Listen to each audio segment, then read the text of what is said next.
Members of the USS Duluth Navy ship that deployed to Vietnam back in the 60s came together for a reunion today. The USS Duluth Crew Members Association has been holding reunion events in Duluth since 2013. Members traveled here from all around the state today and spent time putting a protective coat of paint on one of the ship's anchors. The crew hopes this strengthens their partnership with the city.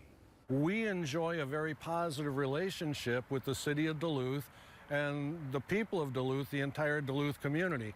And most ship's crews don't have that. This kind of a relationship with the community and the people of Duluth is priceless. And the ship's starboard anchor can be seen along the Duluth Lake Walk. Crew members are also working to open a USS Duluth museum.